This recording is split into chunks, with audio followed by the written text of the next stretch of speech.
మంచి టీవీ నేను మీ రిషిక ఈ రోజు వార్తల్లోని అంశాలు చూద్దాం.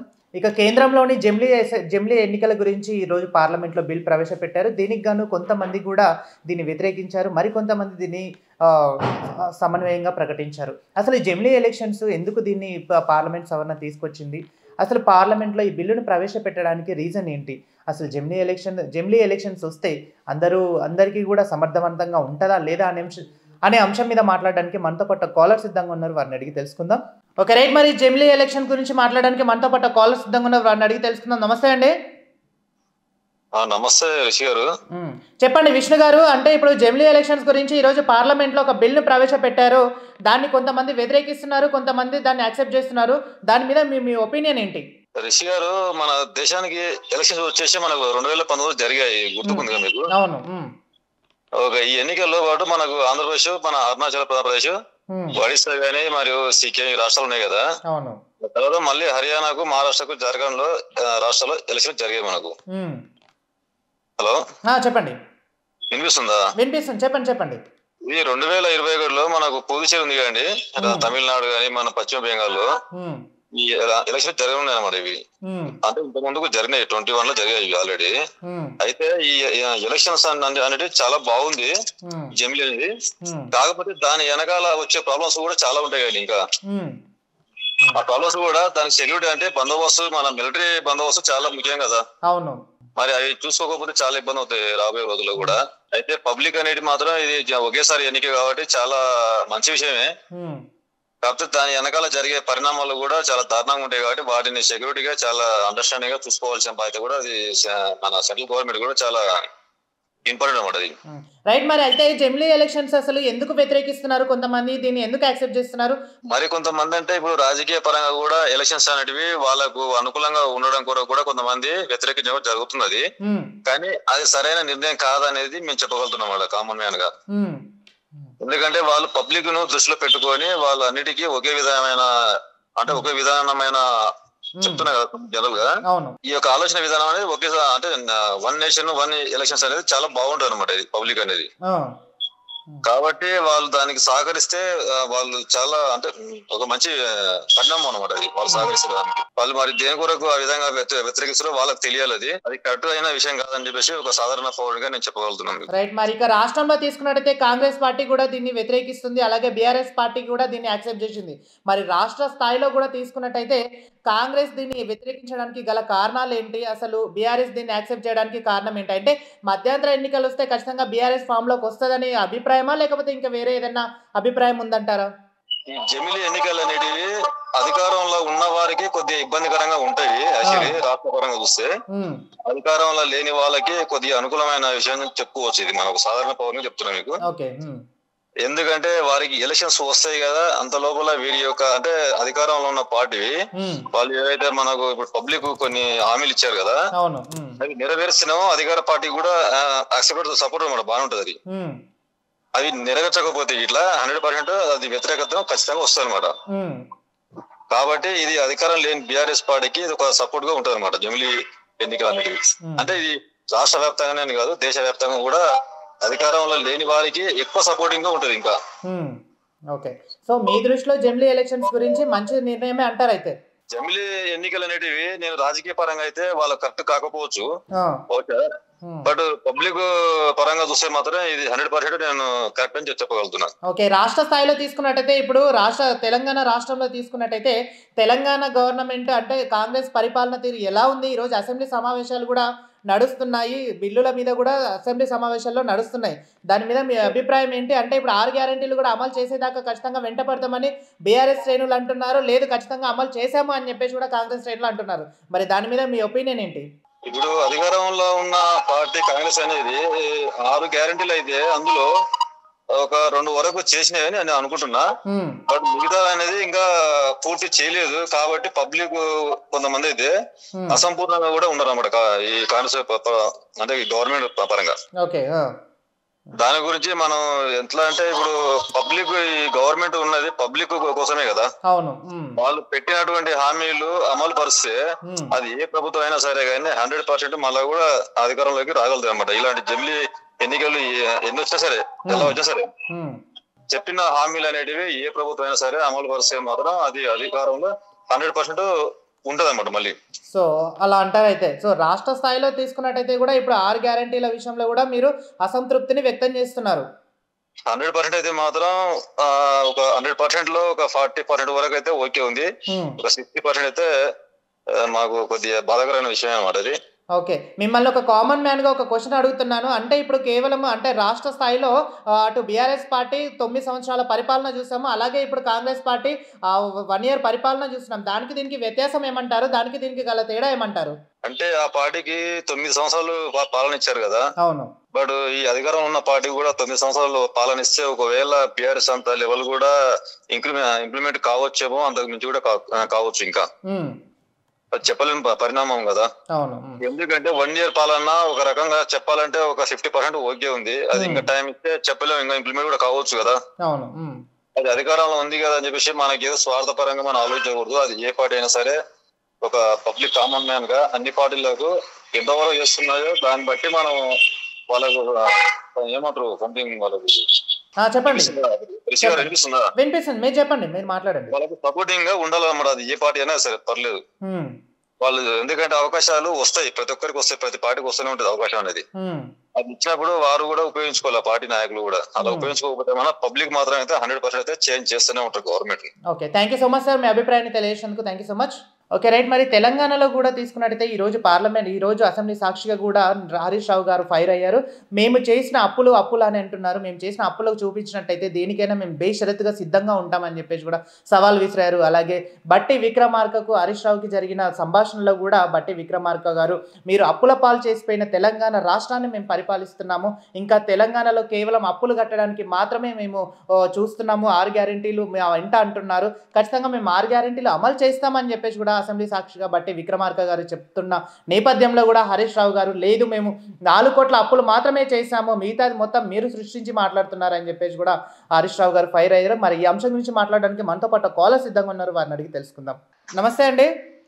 నమస్కారం అండి సార్. ఇప్పుడు అసెంబ్లీ ఎలక్షన్స్ అసెంబ్లీ సమావేశాలు నడుస్తున్నాయి. దీంట్లో భాగంగా ఈరోజు హరీష్ రావు గారికి తర్వాత బట్టి విక్రమార్క గారికి కూడా కొన్ని ఫైర్ అనేది మాటల యుద్ధం జరిగింది.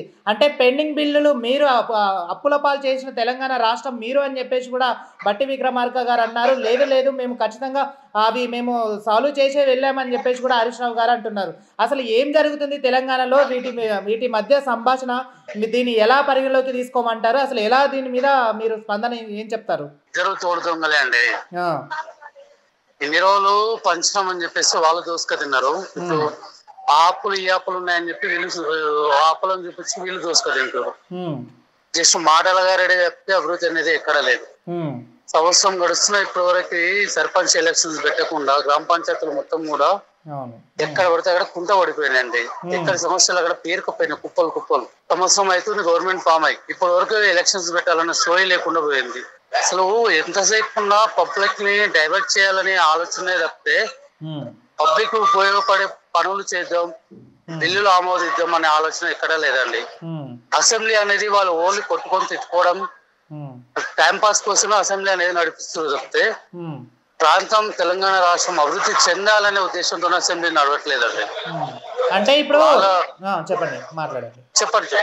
వాళ్ళ పబ్బం కలుపుకోవడానికి, వాళ్ళ తప్పులు కప్పిపుచ్చుకోవడానికి వాళ్ళు ఇచ్చిన హామీలు ఏవైతే ఉన్నాయో వాటిని డైవర్ట్ చేయడానికే తప్పితే వేరే ఏం లేదండి. సో అంటే ఇప్పుడు బీఆర్ఎస్ నేతృత్వంలో 9 సంవత్సరాల సుదీర్ఘ పరిపాలన చేశాం మేము. అప్పుల పాలు ఉన్నా కూడా మేము దాన్ని క్లియర్ చేసాము, దీనికి ఇంత బిల్లు చేశాము, దీనికి ఇంత బడ్జెట్ కేటాయించామని చెప్పేసి కూడా ఈరోజు అసెంబ్లీలో హరీష్ రావు గారు వ్యక్తం చేశారు. అలాగే బట్టి విక్రమార్క గారు కూడా లేదు మీరు చేసిన అప్పుల పాలు తెలంగాణ అని చెప్పేసి కూడా అంటున్నారు. అంటే దేనికి ఎంత మోతాదులో అప్పు అయింది? అసలు దీన్ని ఎలా సవరించుకుంటున్నారు దీని విషయంలో? అసలు తెలంగాణ గవర్నమెంట్ టీఆర్ఎస్ గవర్నమెంట్ 9 సంవత్సరాల్లో ఎంత ఇచ్చింది అసలు గ్రామ పంచాయతీలకు గ్రాంటెడ్? ఎంతసేపు కేంద్ర ప్రభుత్వం ఇచ్చే నిధులనే మళ్ళీ ఇచ్చేది తప్పితే వీళ్ళు ఇచ్చింది ఏముంది అసలు? వీళ్ళు ఇస్తే ఈ రోజు ఇంతమంది రైతులు ఇంతమంది ఎందుకు చనిపోయిండ్రు? సర్పంచ్లు, ఎంపీటీసీలు, డిప్యూటీ సర్పంచ్లు అప్పులు తెచ్చి వాళ్ళు పనులు చేపించి ఎందుకు అప్పులు కట్టలేక ఆస్తులు అమ్ముకొని ఎందుకు చనిపోతారు? ఇప్పుడున్న గవర్నమెంట్ కూడా పూర్తి జోలి చెప్తుంది అంతే. వాళ్ళు చేసేవి వీళ్ళు పబ్లిక్ చూపించి వాళ్ళు పక్కకు చెప్పుకోవడం చెప్తే వేరు లేదండి అక్కడ. సో కేవలం అంటే ఆశ పెట్టి ఓట్లు వేయించుకున్నారు అని అంటారు అయితే మీరు? 100% అండి.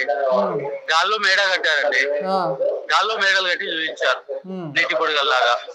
ప్రజలు అవి నమ్మారు. ఆ మేడలా గాలి బుడగలు అనేది ఇప్పుడు పబ్లిక్ అర్థమవుతుంది. రైట్. మరి ఇంకో అంశం తీసుకున్నట్టయితే ఇందిరమ్మ ఇళ్ల విషయంలో కూడా 3,500 ఇండ్లు ప్రతి నియోజకవర్గానికి పంపిణీ చేస్తామని చెప్పేసి కూడా మంత్రి పొంగులేటి శ్రీనివాసరెడ్డి గారు మొన్న వ్యక్తం చేశారు.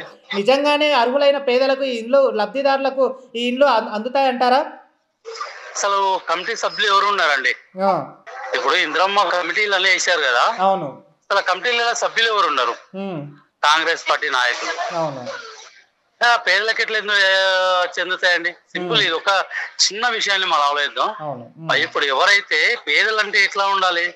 జెన్యున్ గా కమిటీ ఉండాలి, ఒరిజినల్ ఎవరైనా చూడాలి. ఇప్పుడు నీ పార్టీ కార్యకర్తల్ని కమిటీ పెట్టినాక నీ పార్టీ నాయకులకి నువ్వు ఇచ్చుకుంటావు తప్పితే నిర్భేదలకు ఎలా వెళ్తావు? అది నిర్భేదలకు వెళ్లే ఛాన్సే లేదండి. అంటే కేవలం పార్టీలో ఉన్న వాళ్ళకి మాత్రమే ఇది వర్తిస్తుంది అంటారు అయితే? 100% అండి. దీన్ని మీరు ఎలా స్పష్టంగా చెప్పగలుగుతున్నారు? ఇప్పుడు ఎలా చెప్పగలుగుతున్నామంటే, ఇప్పుడు గ్రామాలలో ఎలా ఉందంటే గ్రామ కమిటీలు అనేటివి వీళ్ళు వేశారు. అవును. అథాట్స్ ఎంపీటీఓకి లేవు, కలెక్టర్ కూడా సరిగా జరిగిన అవగాహన లేవు కమిటీల పైన. వాళ్ళ ప్రమేయం ఎక్కడ కూడా లేదు. ఈ గ్రామ కమిటీ ఏదైతే ఉందో వాళ్ళు ఇస్తేనే వాళ్ళు ఓకే చేయాలి. గ్రామ కమిటీలో మొత్తంలో ఉన్నది మొత్తం కూడా కాంగ్రెస్ లీడర్స్. వాళ్ళు ఎవరైతే వాళ్ళకి అనుకూలంగా పనిచేసారో వాళ్ళని తీసుకెళ్లి వాళ్ళని ఫోటోలు దింపుతారు, వాళ్ళ ప్లేస్మెంట్ చూపించి వాళ్ళ ఫైల్స్ పంపిస్తున్నారు. ఇప్పుడు గ్రామ పంచాయతీలో మీరు వాళ్ళ ఎంక్వైరీ చేయండి, జరుగుతున్నది ఇదే.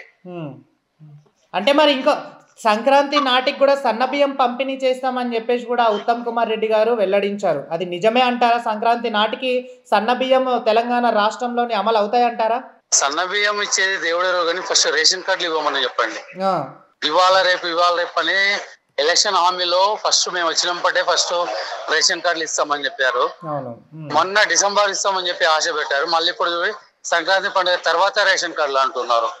అసలు వాళ్ళు ఇవేవి కూడా అసలు మాటలు నమ్మే సత్యం కాదండి. కాంగ్రెస్ ఒక బూటకం. వాళ్ళు అమలు చేస్తున్నవి ఏవి కూడా అమలు కావండి. ఎంతసేపు మబ్బ పెట్టడానికి అంతే. మరి పెన్షన్ల పెంపు ఇప్పుడు సర్పంచ్ ఒక్క నిమిషం అండి. చెప్పండి. ఇప్పుడు సర్పంచ్ ఎలక్షన్స్, ఎంపీటీసీ ఎలక్షన్స్ ఉన్నాయి కాబట్టి ఈ యొక్క ఇందిరమ్మ ఇల్లు అనేది ఒక నాటకం నడుస్తున్నది. ఇప్పుడు కూలీలకు 12,000 ఇస్తామని చెప్పి మళ్ళీ ఒకటి ఈ సన్న బియ్యం, ఇది ఒక డ్రామా. ఎలక్షన్స్ ముందర ఇది ఒక స్టంట్ వాళ్ళు ఉపయోగించేది అంతే అండి. మరి పెన్షన్ల విషయం ఏమంటారు? పెన్షన్ల విషయం అంటే వృద్ధులకు 2,500 కాస్త 4,000 చేస్తాము, వికలాంగులకు 3,000 కాస్త 6,000 చేస్తామని చెప్పేసి కూడా ప్రకటించారు. అది కూడా త్వరలోనే శ్రీకారం చుట్టబోతున్నామని చెప్పేసి కూడా అంటున్నారు. నిజంగానే అది విషయంలో కూడా ఇది అవకతవకలు ఏమైనా ఉంటాయంటారా? ఇది నేను చెప్పేదానికన్నా ప్రస్తుతం పెన్షన్లు తీసుకుంటున్న వృద్ధులను అడిగితే చెప్తారండి, చెప్పులు తీసుకొని కొట్టడానికి రెడీగా ఉన్నారు. ఇంతమంది కన్నా కనీసం ఇంతో అంత వస్తుండే కానీ ఇప్పుడు అసలు టైంకి అసలు పెన్షన్లే వస్తుంది అనే వాదన ఉంది వాళ్ళలో. ఇప్పుడు ఎక్కడ చూడండి వయోవృద్ధులకు కావచ్చు, వితంతులకు కావచ్చు, వాళ్ళ ప్లేస్ లో ఈ యొక్క కాంగ్రెస్ పార్టీ నాయకుల యొక్క మద్దతుదారులే ఎక్కువ ఉన్నారండి. వయసుకు సంబంధం లేకుండా పెన్షన్ తీసుకునే వాళ్ళు. మీరు గ్రామ పంచాయతీ వైజ్ మీరు లిస్ట్ తీసుకొని చూడండి. వీళ్ళు 60 మంది ఉంటే వాళ్ళు 80 మంది ఉంటారండి. ప్రతి గ్రామ పంచాయతీలో జరుగుతున్న ఇష్యూ అండి ఇది. రుణమాఫీ విషయంలో కూడా సక్సెస్ అయినామని చెప్పేసి కూడా కాంగ్రెస్ శ్రేణులు అంటున్నారు. ఇదే రుణమాఫీ సరే రాష్ట్రం మొత్తం పక్కన పెడితే నాది కొల్లాపూర్ నియోజకవర్గం అండి. కొల్లాపూర్ పెంట్లవెల్లి గ్రామంలో 600 మందికి ఇప్పటికి రుణమాఫీ కాలేదండి, ఒకే మండలం సంబంధించిన వాళ్ళకి. మరి అక్కడ ఎలా అయిందంటారండి? సక్సెస్ అయిందంటారు. అక్కడ ప్రాతినిధ్యం వహిస్తున్న జూపల్లి కృష్ణారావు గారికి ఇవన్నీ తెలియదంటారా? జూపల్లి గారు పెద్దలు, వయసు మీనబడ్డది, వాళ్ళ ఆలోచన విధానం, వాళ్ళు కొన్ని జ్ఞాపక శక్తి తక్కువ కావచ్చు. సో ఆర్డీఓ గారికి కూడా వినతి పత్రాలు కూడా ఇవ్వడం జరిగిందండి. ఈ విషయం పైన ఆర్డీఓ గారికి కూడా వినతి పత్రాలు ఇవ్వడం జరిగింది. సో తెలంగాణలో చెప్పడం కాదు, విత్ లైవ్ ఎవిడెన్స్ తో సహా ఉన్నాయండి. తెలంగాణలో 6 గ్యారెంటీల విషయంలో కూడా అంటే మేము అమలు చేస్తామని చెప్పి ప్రతి సభలో వ్యక్తం చేసినాం. మీరేమో ఇలా అంటున్నారు. దీన్ని మేము ఎలా సమర్థించుకోవాలో ఏంటో అర్థం కావట్లేదు. అయితే మరి తెలంగాణలో వెంట పడేదాకా 6 గ్యారెంటీలు వెంట పడేదాకా కూడా మేము వెంట పడతాము, అంటే చేసేదాకా కూడా మేము వెంట పడతామని చెప్పేసి కూడా బీఆర్ఎస్ శ్రేణులు అంటున్నారు. మరి నిజంగానే అసెంబ్లీలో కొట్లాడుతున్నారు, అటు ప్రతి సభలో కూడా వాళ్ళు వ్యక్తం చేస్తున్నారు. దీన్ని ఎలా పరిగణలోకి తీసుకోమంటారు? అంటే కేవలం మీడియా ముందుకు మాత్రమే ఇవన్నీ అంటున్నారా, లేకపోతే ఇంకా ఏదన్నా నిజంగానే చేస్తున్నారా? దీని మీద మరి బీజేపీ ఎందుకు మాట్లాడట్లేదు? బీజేపీ ఎందుకు మాట్లాడుతుంది? 100% మాట్లాడుతుంది. బీజేపీ ఎందుకు మాట్లాడట్లేదు? ఎక్కడ పోయినా బీజేపీ మాట్లాడుతుంది. అసలు అవకాశం ఇవ్వట్లేదు కదా. ఇప్పుడు మీరు నిన్న మన జరిగిన సెషన్ లో చూడండి, ఇంతకుముందు జరిగిన సెషన్ లో చూడండి, బీజేపీ వాళ్ళకి ఎక్కడ కూడా అవకాశం ఇవ్వాలంటే భయపడుతున్నారు మాట్లాడడానికి. ఎందుకంటే నేను ఓన్ చెప్పేది కాదు, అసెంబ్లీ సమావేశాలు రాష్ట్రం మొత్తం దేశం మొత్తం చూస్తున్నాయి కదా. ఎక్కడ చూడండి ఎక్కడ కూడా సమయం ఇవ్వట్లేదు, క్వశ్చన్ చేయనివ్వట్లేదు, అడగనివ్వట్లేదు, భయం. ఇప్పుడు గ్రామ స్థాయిలో కూడా బీజేపీ వాళ్ళు ఎక్కడ అడిగినా వాళ్ళని భయభ్రాంతులకు గురి చేయడం, కేసులు పెట్టడం చేస్తున్నారండి. అరాచకం. పోలీసుల వ్యవస్థను చేతిలో పెట్టుకొని కుప్పట్లో పెట్టుకొని గతంలో బీఆర్ఎస్ ప్రభుత్వం ఎలా అయితే ఆడిందో ఇప్పుడు కాంగ్రెస్ ప్రభుత్వం కూడా అదే పంతలో ఉందండి. అంటే మీ దృష్టిలో కాంగ్రెస్ బీఆర్ఎస్ రెండు ఒకటే అంటారు? అయితే రెండు ఒకటే అండి. ఇప్పుడు ఒకటి పోయింది ఇంకోటి వచ్చింది అంతే. కొంతమంది కూడా అంటున్నారు కదండి మరి బీఆర్ఎస్ బీజేపీ రెండు ఒకటే అని చెప్పేసి, మరి దాన్ని ఎలా సమర్థించుకుంటారు మీరు? ఒక్క విషయంలో చెప్పండి, ఏ విషయంలో ఒకటి అనేది మీరు ప్రూవ్ చేయగలుగుతారు? మరి మీరు కూడా ప్రూవ్ చేయగలుగుతారా కాంగ్రెస్ బీఆర్ఎస్ ఒకటే అని? 100% అండి. ఇదే ఎలక్షన్స్ ఉండాలా, నేను గవర్నమెంట్ ఫామ్ అయినప్పుడే నాతో చిట్టా మొత్తం ఉంది, అధికారం వచ్చినప్పుడే కేసీఆర్ కేటీఆర్ ని వాళ్ళ ఆస్తులు మొత్తం కూడా బయటకు వెలుగదీస్తాం, వాళ్ళని జైల్లో పెట్టిస్తామని చెప్పేసి రడంగాబలు కలిపారు. ఇప్పటి వరకు కూడా ఎక్కడ పోయినాయి కేసులు, ఎక్కడ పోయినాయి అలా అవినీతి చిట్టా ఎక్కడ పోయింది, ఎందుకు బయటకు వస్తలేదు? ఇదే జరిగిన స్కామ్లు ఎక్కడ పోయినాయి, భూములు కుంభకోణాలు ఎక్కడ పోయినాయి, చెరువులు కబ్జాలు ఎక్కడ పోయినాయి, ఎందుకు వస్తలేవు బయటికి? నిన్న మొన్నటి దాకా జరిగిన బీఆర్ఎస్ ఎమ్మెల్యేల కొంతమంది మీద దాడులు జరిగినాయి హైడ్రాలా, ఇవి మొత్తము కబ్జాలో ఉన్నాయి, ఎఫ్టీలో ఉన్నాయి విన్నా అని చెప్పేసి మళ్ళీ ఏమైనా అవన్నీ. సో మీ దృష్టిలో సీఎం గారి సోదరి యొక్క ఇంటిది ఏమైంది? ఇక్కడ ప్రజలను పిచ్చోళ్ళని చేస్తారు అంతే అండి, ఏం లేదు. Okay, thank you so much sir, మీ అభిప్రాయాన్ని తెలియజేసినందుకు thank you so much. Okay right, మరి చూసారు కదా తెలంగాణ విషయంలో తీసుకున్నట్టయితే 6 గ్యారెంటీలు అమలు అయ్యేదాకా వెంటపడి మరి మేము కొట్లాడతామని చెప్పేసి కూడా బీఆర్ఎస్ శ్రేణులు అంటున్నారు. బీఆర్ఎస్ కాంగ్రెస్ రెండు ఒకటే అని చెప్పేసి కూడా బీఆర్ఎస్ పార్టీకి సంబంధించిన బీజేపీకి సంబంధించిన నాయకులు మహేష్ గారు అంటున్నారు. ఇది కేవలము ముమ్మాటికి నాటకమే తప్ప బూటకమే తప్ప ఏది అమలు కాదు. రైతుల పక్షాన మోసం చేశారు, 6 గ్యారెంటీల విషయంలో వృద్ధులను మోసం చేశారు, ఆ తర్వాత ఇంకా మహిళలను మోసం చేశారని చెప్పేసి కూడా మహేష్ గారు వ్యక్తం చేస్తున్నారు. మరి ఇది నిజమే అనుకుంటున్నారా లేదా అనేది మీరే డిసైడ్ చేయాలి. చూస్తూనే ఉండండి క్రంచ్ టీవీ.